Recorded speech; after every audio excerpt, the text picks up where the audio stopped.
How do you go from selling apples on the street to representing some of comedy's biggest names? We'll find out during this No Wrong Choices Best Of edition featuring the comedy publicist Pam Loshak. We'll be back with new episodes next week. I'm Larry Samuels, soon to be joined by my collaborators Larry Shea and Tushar Saxena. But before we kick off, I do ask that you support our work by liking and following No Wrong Choices on your favorite podcast platform and by connecting with us on social media. Now let's get started with our original setup of this great conversation. This episode features comedy publicist Pam Loshak, who has supported clients such as Colin Quinn, Michael Che, Neal Brennan, and so many others. To be upfront, she's somebody who I've been friends with for many, many years. And Larry Shea, you may not know this, but you have met Pam along the way. So perhaps you're the best next person to set this conversation up. In that case, it'll be good to talk to Pam again, I guess. I don't know how long I've known Pam, but we're going to talk to her today, which is pretty exciting. I don't know anything about PR. I don't know what it's like to be a publicist, to have a relationship with the media, essentially, is what we're talking about. I don't know how they get paid. I don't know how you get into it. I'm so excited to talk to Pam just because I know so little about this subject. So that's exciting. And I know her journey very specifically is fascinating. So cool to listen to her. The thing I really want to hear about from Pam is, she's a freelance contractor for all intents and purposes. And, when you own your own business and you have to worry about where the next paycheck comes from, it ain't easy. And I know that from firsthand experience. A lot early on in my career, I was a freelance contractor. So it's not an easy life to start with.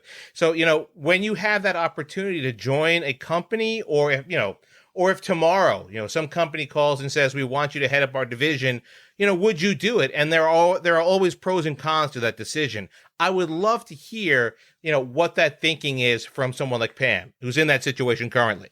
Well, hopefully she'll get to that. And, if anybody's ever paid their dues, it's Pam. So with no further ado, here is Pam Loshak. Pam, thank you so much for joining us today. Thanks for having me. Hey, Pam, nice to talk to you. This is Larry Shea. Tell us about the job. What is the job? What's your role? And let's start by giving people a good background of what it is exactly that you do day to day. So I do a lot of things day to day. It's people ask me this a lot, and it's hard for me to sum it up. But the best way I've described it is at a certain point in a comedian's career, because I specialize in stand-up comedians who are very much Renaissance people. So, they have stand-up, but very rarely does it end there. There's usually, a TV show and a podcast and a movie and a book and, whatever else. Sometimes an off-Broadway run, like a one-man show or one-woman show, one-person show. I know how woke your audience is. So it's handling all of those things. And when I say handling it, there's a certain point where it makes sense for a publicist to be added to a comedian's team, a certain point in their career. And I'm kind of like a manager, except I manage a very specific piece of their career. So I manage the media piece of their career. So Pam, let's, now that you've given us an overview of what the job entails, of what your job entails a bit, take us back to the beginning a little bit. Tell us what got you involved, not simply in wanting to get into, let's say, the management of comedians' careers, but in entertainment in general. Was this always something that you wanted, even as a young girl? No, I mean, it's funny when I look back at like 8-year-old diary entries of mine.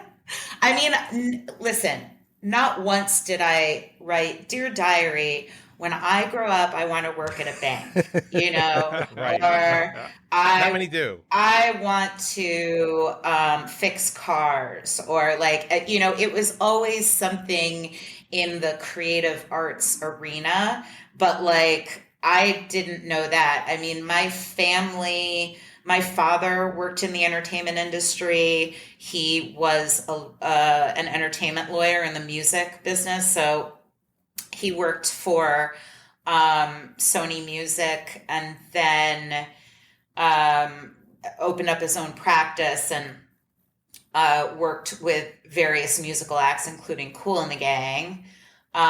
So I do think, and then my oldest brother, who's 22 years older than I am, is also an entertainment lawyer in the film business. Not that I knew any of this as like a child, you know, a 5-year-old, but I was aware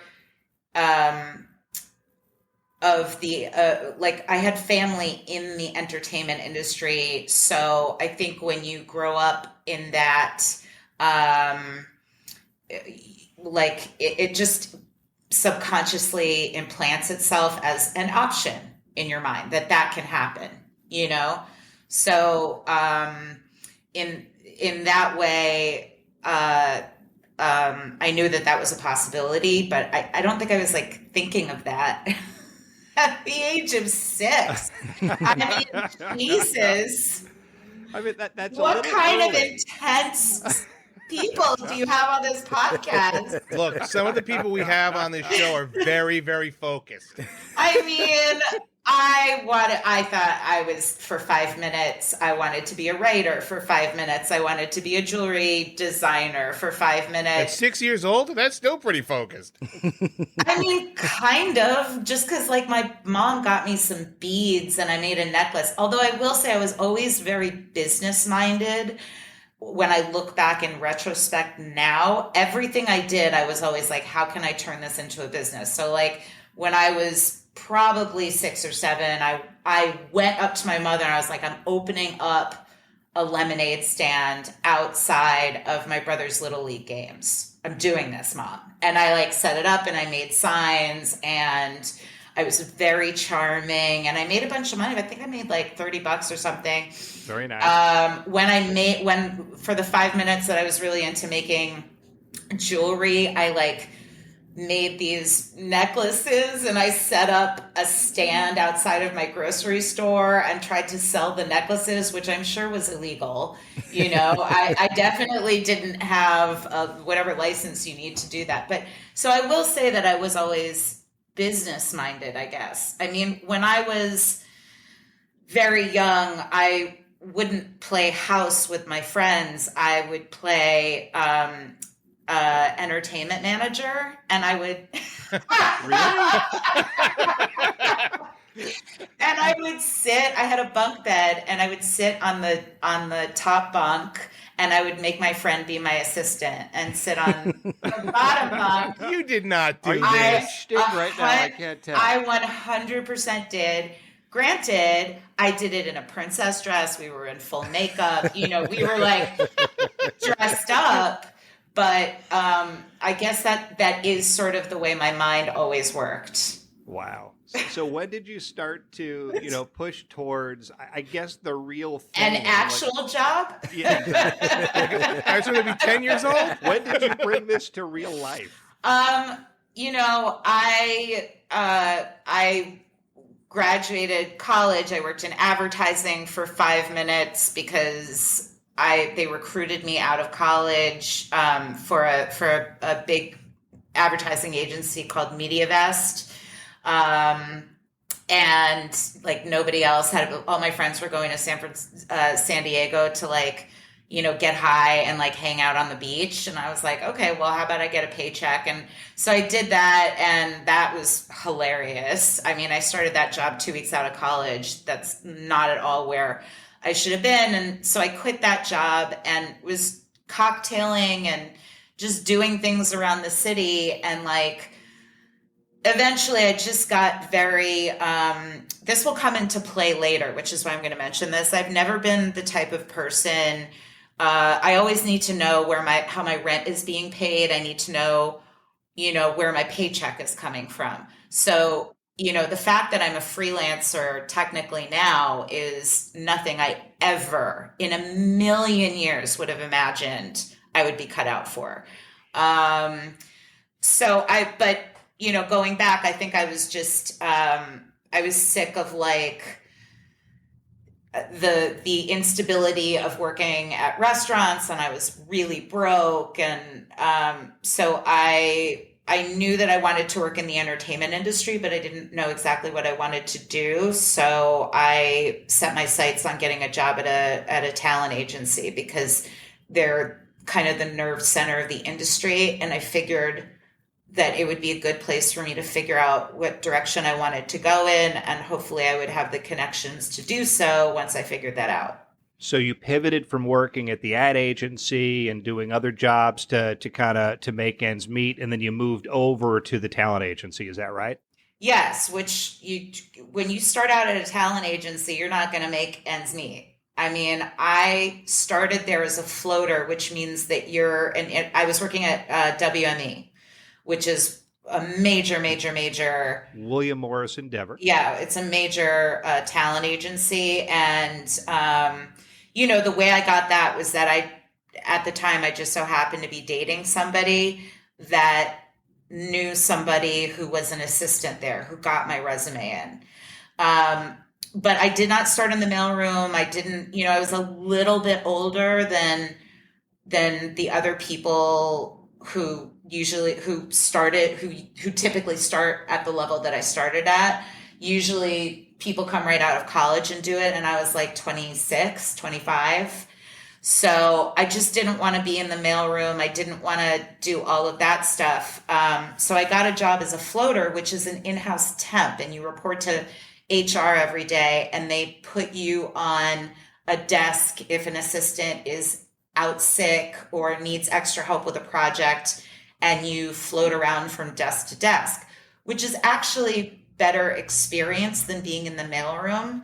Yeah. But it's not the track that you typically take to be an agent.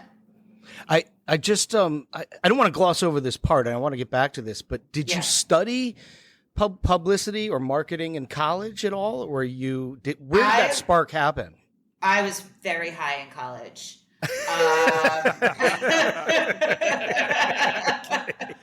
So you studied extracurricular activities. I was going to say study botanicals. My focuses were elsewhere. However, I always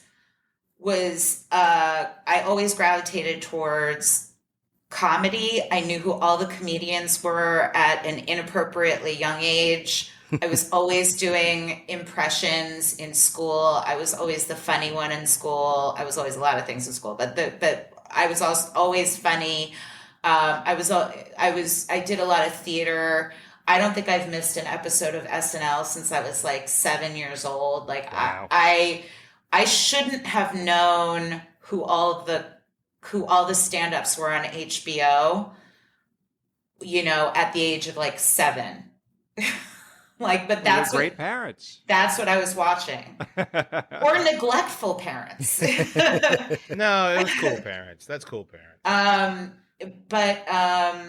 So I'm sorry, what was the question again? When did I get the bug for what? Yeah, what was your major? Like, did you actually have anything? I majored in cultural anthropology. Okay. So it was basically perfect. Like this study of how groups of people operate and interact with each other, which is, it's all fitting, considering where I've wound up. It's exactly what I do. It's just that I've always been very interested in and very insightful of human behavior, if that makes sense. Like, sure. I can tell you plenty of things that I'm not good at. For example, figuring out how my stove works. I don't know if any of our previous conversation is going to get on this podcast. We'll get to air frying in a little while. We talked about how I don't know how to use my stove, but there are plenty of things that I'm really not good at. But I am exceptionally good. It's my talent, I think. Everybody is talented in a certain area. And for me, it is understanding the language of the art of comedy I always have. It's just a language I always got. And also understanding human behavior very, very well, which is not always a fun thing. So when you were over at William Morris, and obviously floating from desk to desk, did you maybe you didn't have the opportunity to kind of maybe, I wouldn't say pick and choose where you could go, but did you have a preference of working comedy desks over, let's say, actors or other type of or other divisions and departments? Well, the way it happened, the way things played out at William Morris for me was that, yeah, I was hopping from place to place. And, you know, I always say that I was at William Morris at the right time with the right attitude, right? Because I had no ego about it. You know what I mean? Like I didn't go in there expecting to do anything high profile. I really just wanted to learn and figure out what was going on, you know? So, there weren't specifically comedy desks. There were agents who handled comedians amongst other clients. And when I was there, it just so happened that there were 3 coordinators, which is, it's like a junior agent level. Okay. Who, and coordinators don't have assistants, who were all in the TV department and all had a bunch of stuff going on. And they also worked with comedians. And so I went up to them and I was like, hey, I'm really interested in the stuff you do. If you ever need any help with anything, if you want me to get you coffee, if you want me to file, answer your phones, whatever, like, let me know. I'll stay after work if you want, or you can put in a request with HR to have me come help you guys. So I wound up, and they really responded to that. And so I wound up being sort of their unofficial assistant. And then when one of them, this guy, Scott Lonker, got promoted to an agent position and was able to hire an assistant, assistant proposed to me and I accepted. It was really cute. And he was just, I mean, not everybody, people have like horror stories about working at agencies. It was such a wonderful time in my life working for him. And I was there for, 2.5 years. He was an amazing manager. He was also really good. He was like the golden boy in the TV department. So as long as I was under his wing, nothing bad was going to happen to me. And he was very, very good to me. That was sort of important in me developing how I wanted to exist, like how I wanted to operate in the business world. Right. And so what are you doing at this point? What was your hands-on? Are you interacting with clients? Are you doing administrative type stuff? What was your role? I was his assistant. So I was rolling calls. But when you're at an agency, you can listen in. You're on the line when all the calls are happening, unless they tell you it's private. So I was able to listen to all of that and figure out what I wanted to do. And he repped, at the time, a relatively unknown Bill Burr. He repped Greg Giraldo. He repped Whitest Kids You Know. A couple of those people are dead now. Hey, yay, ha, comedy, big laugh. But way to bring it down. Pam. Well, Greg Giraldo, I don't know if you guys know who Greg Giraldo. Do you know who he was? Yeah, comedian. Yeah. Okay, well, whatever. Greg, he died on my birthday, which is really shitty of him. And he was probably the first comedian that I feel like I personally knew, like I had a personal relationship with. But so the actual work was all administrative, but I was also like going to, when somebody had a taping or somebody had a TV appearance, I would go with Scott, my boss, to all of those things. Right. And you would represent him, I'm assuming? No, we would just like you would just go. I got you. Okay. Yeah, just for support. And then I decided that I wanted to sort of go into like a world. I wanted to go into original programming, which is a department at a network. They call it a development department. Where At William Morris? No, at a network. So I decided I wanted to go over to a network and develop and work in development in comedy. Why did you choose to do that rather than go the agent path? Oh, because no. I mean, Larry, you and I have known each other for many, many years now. I'm not an agent. I had to ask the question. I would not thrive in that environment at all. Nor did I want to. Like, it was not anything that I wanted anything to do with. So I decided, as I talk about it, it's like, the decisions that I made along the way are like, like I decided, okay, I want to work in New York. This was in New York City, by the way. And at the time, everybody is like moving out to LA to like, build their career in entertainment because the entire industry is out there, or at the time it was. And I was like, I want to stay in New York and I want to work in development at Comedy Central in New York City. So basically I was limiting myself to like 2 jobs, right? Yeah. Right. But it wasn't, I didn't pull it out of thin air. It was also that my boss at William Morris was like best friends with the head of the New York development department at Comedy Central. Yeah. Okay. So, which I knew. So it's not like it's not like I invented, like, how about I do theoretically this had one? a nice smooth path. I knew that I had an in there, you know? So I figured it was just a matter of waiting, which it was. Fun fact.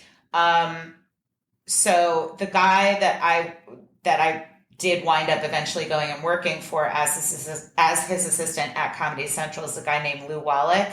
His assistant at the time, right before me, was none other than John Mulaney. No kidding. Really? Yeah. So I had to wait for John Mulaney to leave. Which he did. I don't know if you've heard of him. Thankfully for all of us, or fortunately for all of us, because I do very much appreciate his work. So then I went over and I worked at Comedy Central as an assistant, which I was like, oh my God, this is my dream job. This is it. I've landed. I'm going to work my way up. I'll be here for, 30 years. I'll eventually be an executive. This is exactly what I want to do. It's perfect. It's perfect. It's in New York. And it wound up being my worst nightmare. Why is that? Because I was working for a verbally abusive cokehead. Okay. That sounds unpleasant. I can see how that'd be a problem. Yeah, that's a problem, right? That's obviously a problem. And as you said, you had such a great experience while you were at William Morris. A lot of people expect that, that will be the way the career works. I had no idea. I was so spoiled. I had no idea how good I had it. I mean, also, Viacom in general, and it's not Viacom specifically, it's just working in any media corporation is tough. It's not, I would say at best, if you're lucky, it's 50% about the actual work that you're doing. Right. And 50% about navigating, whatever the corporate structure is and stroking ego, executives' egos. Office politics. Sure. Yeah, it's a lot about playing the game. And dealing with, and everybody's constantly terrified of losing their job, so it really is like eat or be eaten. And I understand, like, rightly so. I mean, people, very, very high up executives who are making a ton of money get laid off or get fired for no reason, just because there's a changing of the guards, or their company merges with another company, and and all of a sudden you go from, so there, it's sort of, you're kind of shadow boxing all the time. Like there's no way to feel like you have any kind of security, So, which I didn't have to deal with as an assistant. As an assistant, you're just there. But I had to deal with the effect that has on the executives that did work there, like psychologically, and how that makes them behave, So then how long did you end up staying at Comedy Central?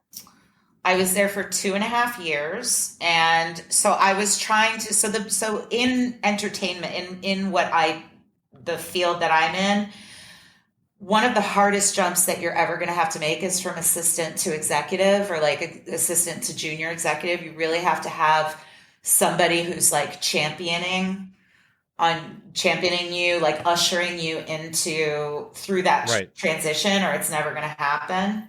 You need a Sherpa. Absolutely. You really do. I mean, it's just so, and I was working for somebody who had no interest in helping me, and lied about a bunch of stuff, and like whatever. Ultimately, he got fired. He works for Netflix now. He knows I don't like him.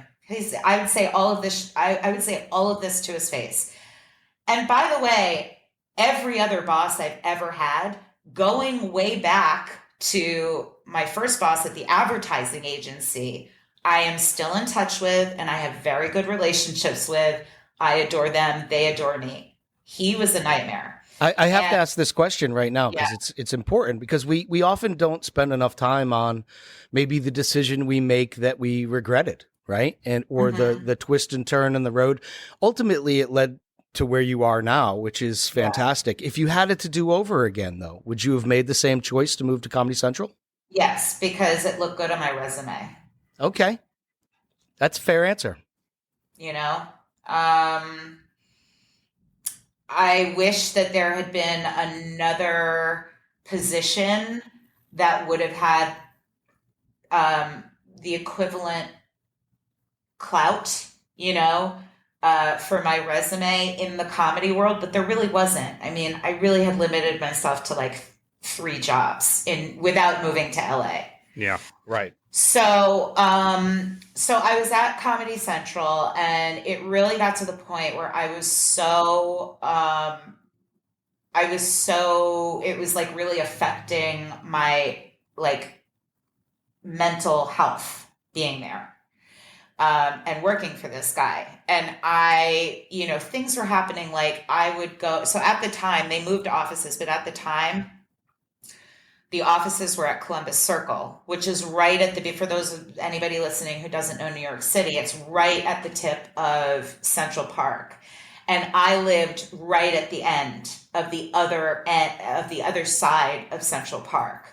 So every day, just to try to like get myself grounded after work, I would walk the entire length of the park. Wow. Which is about home. I was living on 110th Street at the time. So you were in the best shape of your life. I mean, I don't know. I was just walking just because I had to decompress, wind down, work it out. Yeah. And then I would go home and I would like collapse on the couch watching TV, and I would start nodding off because I'd be so tired, and I would try to stay awake just because I needed time away from that office. Like I needed, like it was bad. It was really, really, really bad. And so out of this, I was just like, I have to get out of here. So I started interviewing, which by the way, my boss from William Morris, Scott, helped me, hooked me up with other people and got me interviews. And it always came down to like me and one other person, but the other person was making a lateral move and I was trying to make the jump from assistant, and I would always lose it. And I was going into everything. I mean, I was interviewing for like reality TV jobs, which, oh my God, thank God I didn't get any of those jobs. And I just wasn't getting anything. And then, so one of the things I had started doing when I was at Comedy Central is I started volunteering to help work the carpets, the red carpets at the Comedy Central roasts. Okay. So it'd be like a talent wrangler or whatever they needed, you know? So I put that on my resume and claimed that I had PR experience, which I didn't really. Well, maybe real life, practical experience. Yeah, I agree. I think you actually did have experience. Yeah. What are you talking about? I did not have PR experience. Going on a carpet and like showing someone where to go from a car service is not PR experience. All right, that's fine. relating to the. But plot. I said it, and I stood by it. And so truly out of desperation, someone sent me like a listing. I mean, you have no idea how much networking I was doing. Meetings with everybody, general meetings, interviews, contacting everybody. Can you get my resume in with this? I mean, really, really hustling. And then somebody sent me, I think, a listing that they had found on Craigslist for like a junior publicist in the comedy world. Craigslist of all places. Yes. That's the first time Craigslist has come up in any of these episodes. Well, this was like 2006, maybe. Yeah. So like that's what was going on at the time, and so I contacted this guy, and I read the description, and I was like, I contacted him, and I was like, here's my like I could give you my spiel, my like cover letter spiel, but you should just look at my resume and we should talk. Cause so we did, and he offered me the job. And again, completely out of desperation, I took it. Just cause I had to get out of Comedy Central. It was killing me. Like I was not in a good place. And, I took a 50% pay cut. I had no benefits. By the way, 50% pay cut. It's not like I was making a ton of money at Comedy Central. I was doing okay. For still 50% of anything is 50%. Well, yeah, but I was, like I was doing okay for somebody who was 30. And single and no responsibilities and no expenses in New York City with a rent stabilized apartment. You know what I mean? Yeah. Like I was doing okay, but I took a 50% pay cut. I had no health insurance, no benefits, no nothing. But it got me out of the assistant title world. It kept me in the comedy world.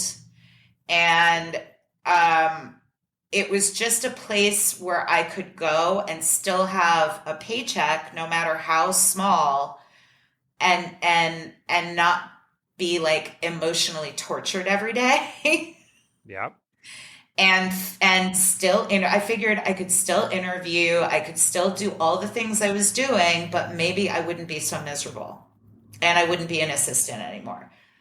So I did that, and I want to point this out because it's important. I was 31 when I took that job. Okay.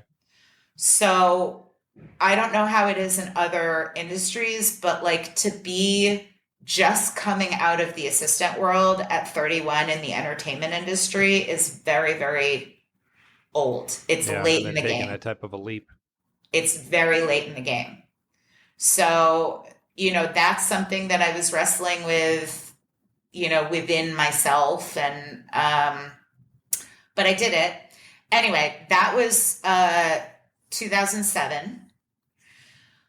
Then 2008 hit. And if you recall, there was this little housing bubble thing that burst. Yeah. I do remember that Great Recession. Vague recollection. Sure. In 2008. It wasn't a big deal. It was kind of like loosely reported on. And so everybody, all of my leads, all of like my job leads were like, actually, we're taking this job posting down and we're letting everybody go. We're like laying everybody off. Right. Yeah. Oh, I remember all that time. Yeah. So I couldn't even interview. And, Larry knows this. Larry Samuels, the Larry Samuels that's on. I always had a second job. I had a second job probably until I was like 36. You sold a lot of apples from what I remember. Yes. Well, one of my jobs, famously for anybody that was in my life at that time, is I sold apples Eliza Doolittle style at a farmer's market in Brooklyn. And I did not with live the accent and everything. No, because I was so bundled up. It was year round.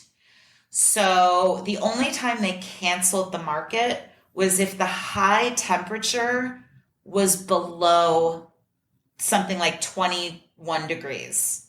So if it was like 10 degrees all day, but for an hour it was 25, you were coming to work. And it was for $10 an hour, and it was every Saturday, and I had to be there at 7 a.m. I did not live in Brooklyn. I lived on the Upper West Side. Oh my goodness. Oh my God. So I was getting up at 5 a.m.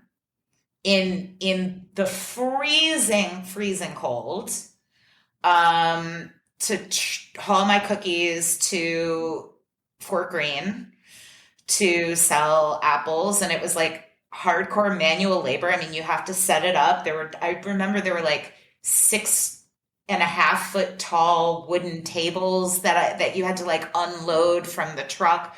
I mean, it was a thing. for $10 an hour, because everything counted. I had restaurants that I worked at on the weekends. There was a short period of time where I was working 7 days a week. But I don't know, I just wasn't ready to give up on figuring out a place for myself. It was hard though. I mean, I definitely had times where I was like, I don't know if this is going to work. I got to figure out something else to do, because don't forget, again, I'm in my 30s at this point. So Right. all of my friends around me in the entertainment industry are getting traction in their jobs, and they're executives. And some of them are far enough along that they're transitioning to like senior level executives, and I'm selling apples I looked like I wore all the clothing that I could possibly wear. I looked like the kid from A Christmas Story who can't put his arms down. So, and then, but, while all of this was happening, I was also very much in the comedy world, and I was at comedy shows all the time. And between my days at William Morris and my days at Comedy Central, and then my days at the job that I had at that time in comedy publicity, like I knew a lot of comedians, and I knew the upcoming class very, very, very well. And again, I was very aware of what my talents were. And one of them is that I speak comedian. Like I speak that language. So all of these Right. comedians also really loved me. And I don't know, it just got to the point where I was like, how about, I remember there was a moment where I very clearly said to myself, I was like, how about I stop going to all these other people, asking them to let me do what I want to do? And how about I just do it? And at the time I thought to myself, I'm going to do PR for comedians, but also I'm going to like pitch other projects. If I have an idea for a show, if I have an idea for this, for that, like I'll pitch that. And it's really not my problem what label, what title the industry wants to give me. That's their problem. What matters for me is that I'm working with talent that everybody else wants to work with. If I'm doing that, then I'll get in the building, like they'll let me in. They'll have to. And so I started, and I also have an eye for talent. So like for comedy talent, you put me in a room with a band, I'm not going to be able to tell you but comedy, 5 minutes, I'll tell you. And so I started offering to do PR for all of them for free. So then that's actually leads me well into my next question here. So then who was the first client that bit and said, yes, Pam, you're my guy. Well, I want you to lead the way for me. Well, the incoming class of comedians at the time was Michael Che and Pete Davidson. Oh, wow. And Dan Soder and Big J. Okerson. And I mean, I don't know how much you know your comedians. Who else was around? I mean, a lot of big names, as there always are. Like you have it with every incoming comedy class, you have the stars. And so I just started doing stuff for them for free, thinking to myself, I'm just going to do this thing and the money will come, because I believe that these people have careers that are big enough that that eventually they'll be able to pay me. So hold on a second, because this is important. Like you're saying, bring them this stuff, just do the stuff for them. You're getting them interviews, you're getting them scripts, opportunities. How's that working? It's interviews to support whatever they were promoting, whatever projects they had going on. So like one of the first big quote unquote gets that I got Michael Che a cover story on the Village Voice, because he was just like this wonderkind. Like he was like, oh, who's the like boy comedy genius at the time. So how does that put money in your pocket? Like specifically, it didn't. Like, you bring him an interview for Village Voice, right? Like, what do you have to show for that? Well, street cred. Right. It's just building. Right. It's building your reputation. So going from there, yes. Okay. Yes. And going from there, I was doing things like that for comedians who were, I mean, I bring up Michael Che because he's like a household name now, but it was also just any of these younger, like hot young comics that everybody had respect for. Yeah. So that led to, I think he was my first paying client, Hannibal Buress. Okay. I remember. Yeah. Who I also knew from, the clubs. But he reached out to me one day and was like, hey, I have this special coming out. I'm looking to hire a publicist. Can we meet for a drink or whatever and talk? And I was like, yeah, but I don't think he would have done that had I not occupied a space in his mind where I was already doing this other stuff. Yep. So that was the beginning. That started to set up your practice. And then people hear that I was working with Hannibal and I was getting him there was a lot of heat on him. And I actually repped Hannibal during the whole Cosby thing, which if you don't know what I'm talking about, then I did my job well. Do you know what I'm talking about? I know what you're talking about. I don't. Yes. I don't. So yeah, tell our listeners. Okay. Well, the thing that the match that lit the fire that brought down the Cosby house was a stand-up bit that Hannibal did at a show in Philly. And somebody in the audience, unbeknownst to Hannibal and without his permission, taped the bit and put it online, and it went viral. And the bit was about how there had been like decades of rape allegations against him, and it went viral, and it sparked everything that happened. So was that an inside known story within the comedy universe? Is it what? Was it a known thing, like an unspoken secret within the comedy universe, what Cosby was doing? I don't know that I would say that. I don't know if I was aware of it. I mean, I don't know that I would say that. Certainly, I don't think anybody knew the extent that he was truly a serial rapist predator. I mean, like, I don't know. I mean, I think some people knew that there were allegations vaguely, but the But Hannibal put a spotlight on the it. media really did not cover it.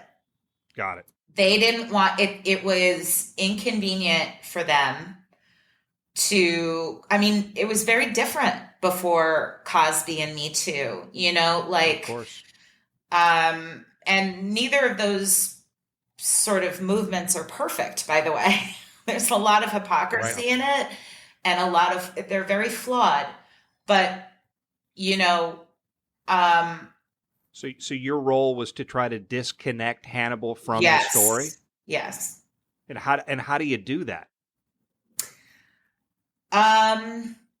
Well, first of all, I had every media outlet banging down my door for an interview with him. Every single one, from the highest of brow to the lowest of brow, very aggressively.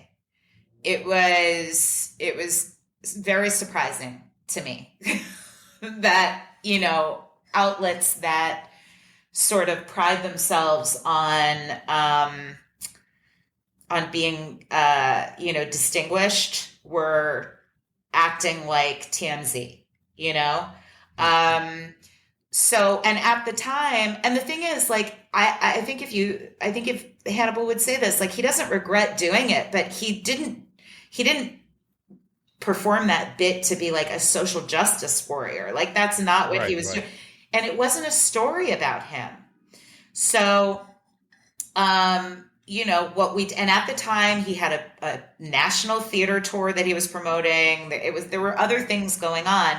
So what I did was I was like, here's what you're going to do. While everything is as hot as it is now, anybody that wants to talk to you can only talk to you if they agree to not ask you about Cosby.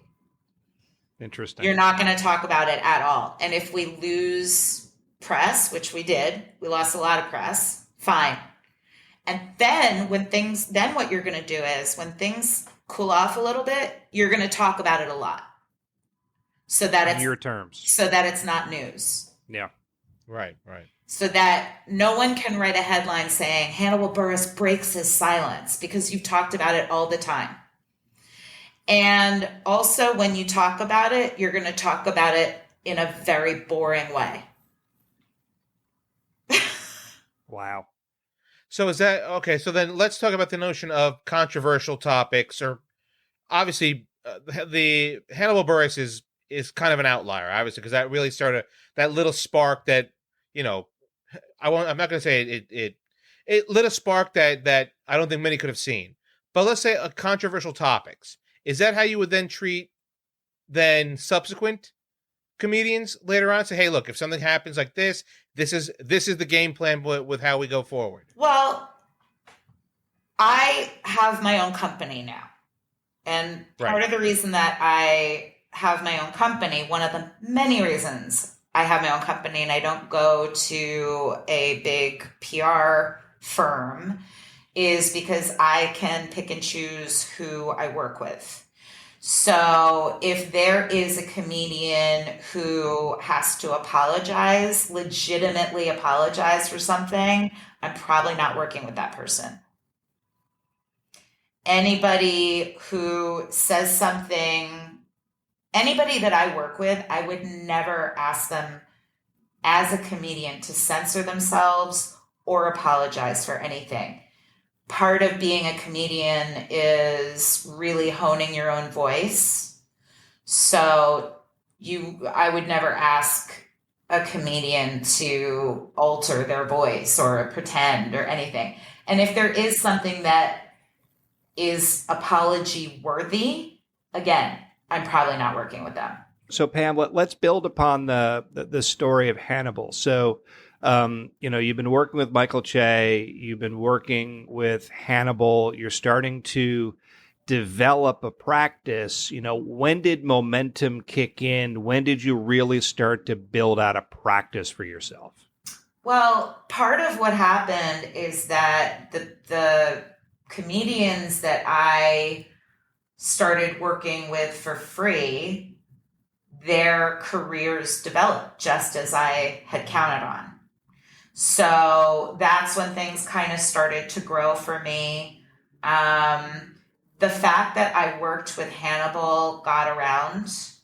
So, comedians talk. It's a lot of word of mouth. So like somebody might have had a special coming out or a tour, whatever they had going on, and they'd go up to Hannibal and they'd be like, who does your PR? And he'd say my name, and then they'd reach out and although at that time, no one was really reaching out to me. I got a lot of no's. I got a lot of, typically, unless you know the comedian, you would reach out to their manager and be like, hey, I know so-and-so has this project coming up. If you're thinking about bringing on a publicist, I'd love to be part of the conversation. I'd love to chat.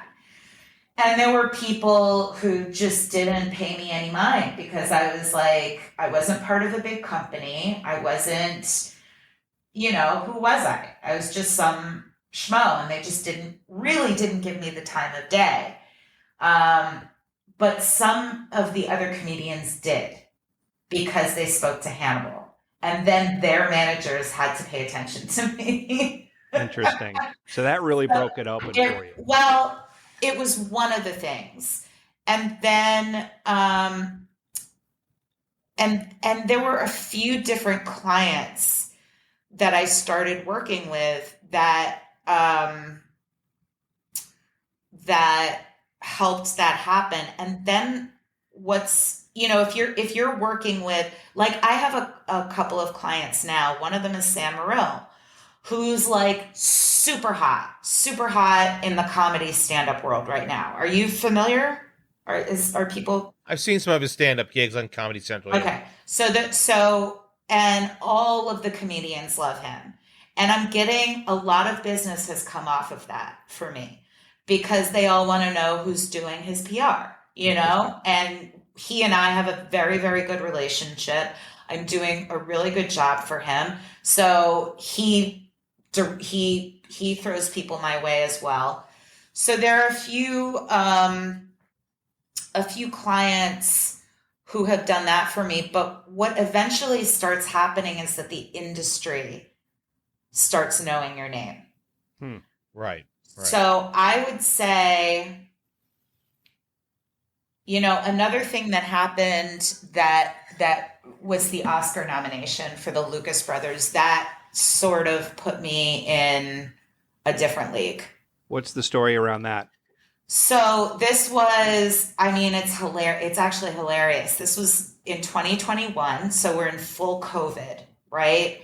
And I had lost all my business, and through no fault of my own. It's just nobody was touring. Nobody was, taping anything. There was no work for me to be done, to be done. And, but the one thing I was doing was my clients, the Lucas brothers, had written a script for a film called Judas and the Black Messiah. Oh my God, what a great movie that is. Yeah. And there was all kinds of Oscar buzz around it. So that was the one project I did. And so, that's a whole campaign. There's a whole Oscar campaign leading up to the nomination. Then once you get the nomination, it's a whole campaign after that. And by the way, Judas and the Black Messiah is not a funny movie at all, but they wrote it. It's a serious movie, frankly. Yeah. It's not hilarious at all, but they wrote it. And so, I was doing probably the most high profile press campaign I've ever done, which they did get nominated, which was a pretty amazing moment for me and for them. And, but I'd get off of whatever call or Zoom I was on with them and call up unemployment and get my unemployment benefits, you know? Because I got a small business loan. Like, I'm definitely an example of, a business that was able to survive because of the resources that were put out at that time. I would have figured out another way. I would have borrowed money or something, but like all of my business disappeared. So, but anyway, they got the Oscar nomination, and that put me in a different league. But it was like several leagues, And so now I have managers that I've worked on various projects with and various clients with for many, many years, and I'm like their go-to person. That's incredible. For PR. Right. So between those relationships, and it's not all of the managers. It's like 2 or 3, but that's all I need, and they have amazing clients. So between that and word of mouth amongst comedians themselves, probably over the last, I'd say, year and a half, my business has exploded. And I just raised my rates, which was like a big deal for me. None of my clients batted an eyelash. I was like wrestling with this and oh my God, they're going to leave. And and I was like, okay, so for 2023, I raised my rates, and I'm like, wait, what? Okay, wait. So what are we doing on Tuesday? Like it was nothing. Hang in there. It was nothing. Who are some of the people you're working with, Pam? Well, again, I don't know how into comedy you are, but some of the bigger names are, I handle Bill Burr's touring. Colin Quinn, Neal Brennan, the Lucas brothers, Ms. Pat, Ida Rodriguez, Sam Morril, Jim Norton. I'm probably forgetting. So these are the bigger names. There's like a whole other roster. These are bigger clients. A whole other. Dulce Sloan, who's on the Daily Show. Nimesh Patel, Veer Das. I don't know if you know any of these people. Who else? Rosebud Baker. You probably don't know her. You will. She's going to be a superstar. But fair to say, a big roster of well-known names that, for having hung in there for all this time, it's now come around, and you're there. Yeah, and it's recent, and I'm very lucky, and not one moment of it is lost on me. And I was very much a late bloomer. I never, and here we come back to, I never in a million years would have thought that I would have been happy being essentially a freelancer and having my own business. I thought that would incite so much anxiety in me. Yeah, it takes a lot of courage to step out there on your own like that. So I have to ask this question because you're an expert, right? So who else would we ask this question to? Is it true that all publicity is good publicity? No.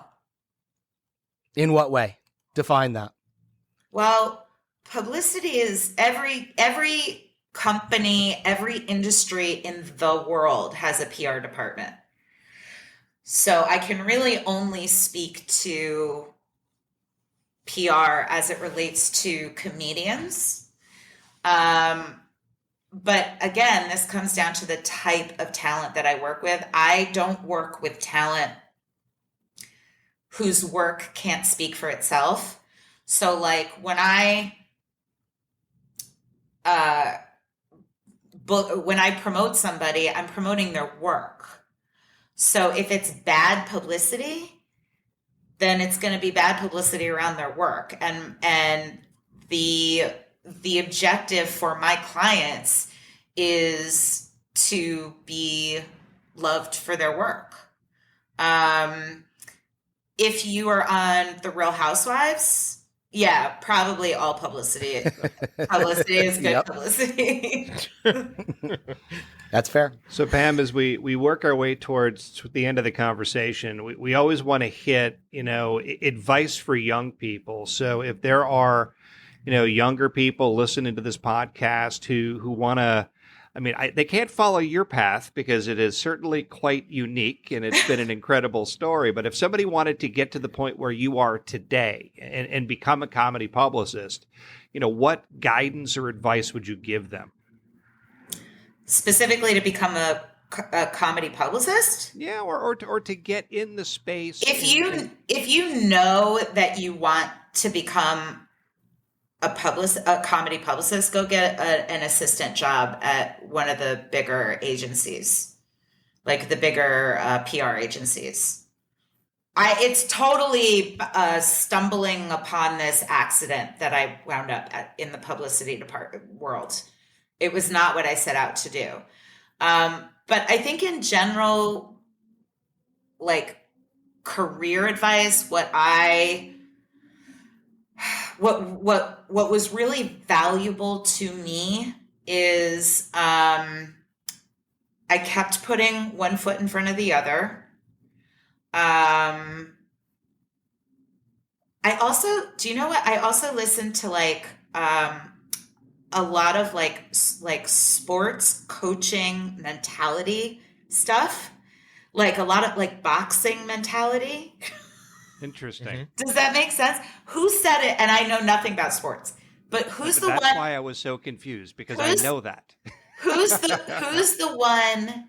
There's a boxing coach who said, "Get up, just get up. Whatever you do, get up. Just get up." I would think that would be every single boxing manager. Yeah, but there was some boxing manager who said it, who was like in a way that I was like that, and I that plays in my head anytime there's a disappointment. I feel like that was in the last Rocky Balboa movie. Okay, well, I don't know where I got it. Like I said, I'm very aware of my shortcomings. I do not know anything about sports. But there was stuff like that. And I found the things that like really spoke to me. There were certain songs that spoke to me. So find those things that like keep you moving and get the fuck up no matter what, just get up.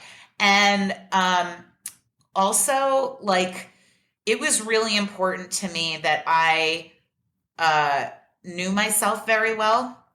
Like I was very aware of what my strengths and my weaknesses were and are. And I'm very aware of what my talents are, what I had to offer that gave me an edge. I knew I had a couple things that nobody else had.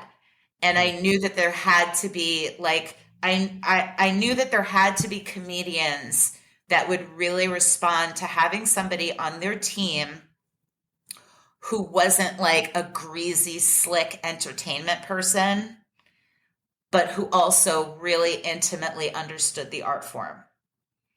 And I really banked on that. Yeah. And it worked. It didn't have to, though. I would have figured something else out, but I really am doing, I'm so happy professionally. I can't believe how amazing my professional life is. It's truly beyond my wildest dreams. And there was a lot of luck involved, but luck is when preparedness meets opportunity. And the no quit attitude, which I had the good fortune of seeing a big part of this journey. Oh my God, Larry, you were there. You bought me meals. I would have starved without you. I've known Larry for how long now? Almost 20 years. I was thinking like about 20 years. Almost as long as you've known Larry Shea. I've known her since childhood, so come on. I met Larry Samuels when I was working at William Morris. Yeah, at a serious event. Yep. So Pam, if anybody, if for those people who have been inspired by this conversation, and I know that, a lot of the work that comes your way happens via, word of mouth and referrals, but is there anywhere you'd want people to, be directed, website or anything of that ilk that would be helpful to you? No.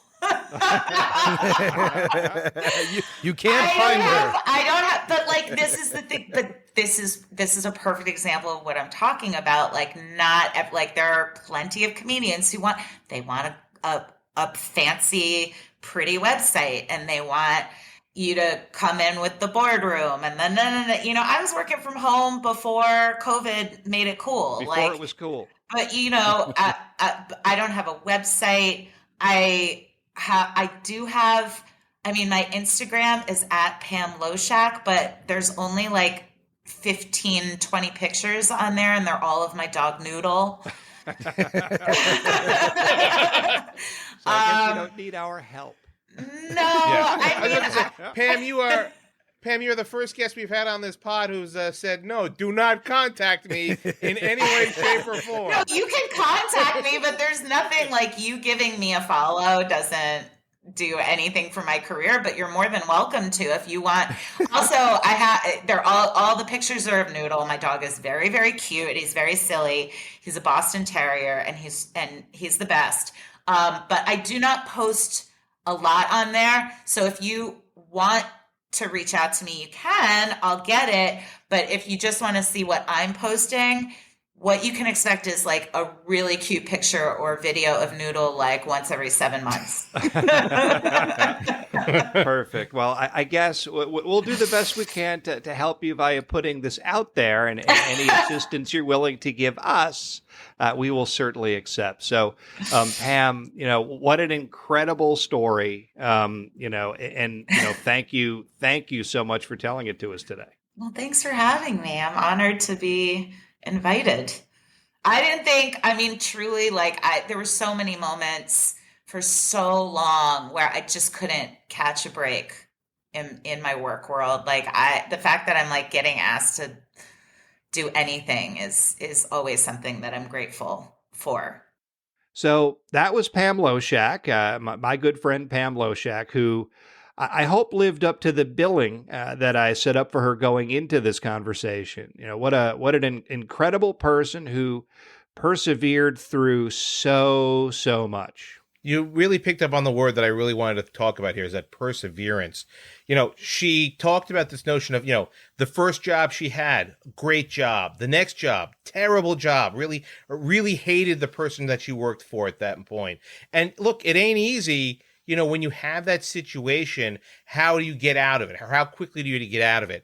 And then obviously, to have bumps along the career path, you really do have that moment. You really do have that moment where you kind of look at yourself in the mirror and say, am I going to continue, or do I have to get, a real job, so to speak? Yeah, obviously, she has a real job, but there is the path where you say to yourself, this is my dream job. This is what I've always wanted to do, and this is what I'm always going to do. Or do you say to yourself, I need to pay rent next month, and that's the way I have to go? That's a real question that a lot of us are sometimes faced with. And I can tell you this as someone who's freelanced in the past, that is something I talked about to myself a lot during my career.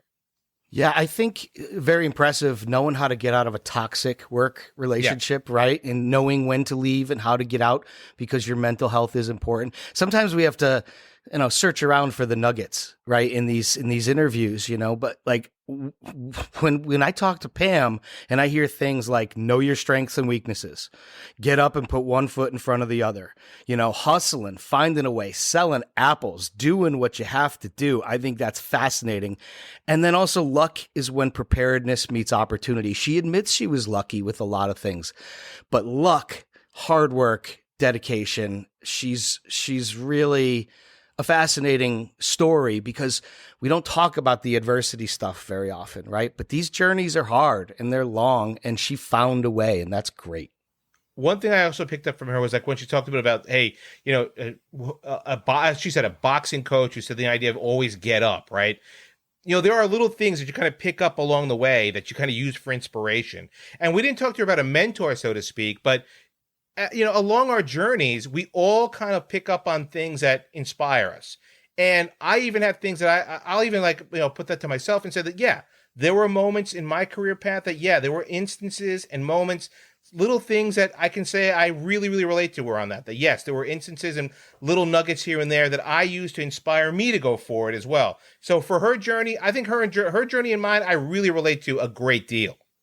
And some of the things that stood out to me were, one, self-confidence, as we talk about having the faith to hang in there and to keep going and to put yourself into an environment where you could be successful and you could meet the right people and you knew, the talent set that you had that you could offer to people, and to believe in that and to hang in there long enough to make it stood out to me. And the other thing that I found very interesting was how she handled and knew to handle the Hannibal Buress situation. Like, how did she have the instincts and the street smarts to know to pull him out of that situation when it presented itself? I just found it very interesting that she seems to have the street smarts, the savvy, and the instincts to handle some really complex situations. And her story can be applied to a lot of different businesses and professions, right?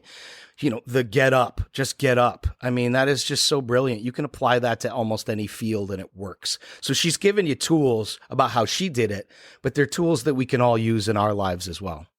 Without question. And again, having seen her journey and having lived part of that with her, it's incredibly wonderful for me, and it feels good to have had this conversation with Pam today. So with that, Pam, thank you so much for joining this episode of No Wrong Choices.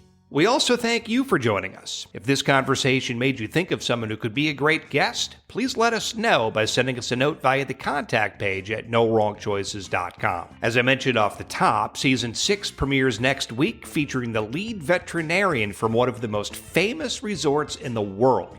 That will be followed by fascinating people from Broadway, politics, music, and beyond. This is shaping up to be a super interesting season. On behalf of my co-hosts, Larry Shea and Tushar Saxena, and me, Larry Samuels, thank you again for joining us, and never forget, there are no wrong choices on the road to success, only opportunities, because we learn from every experience.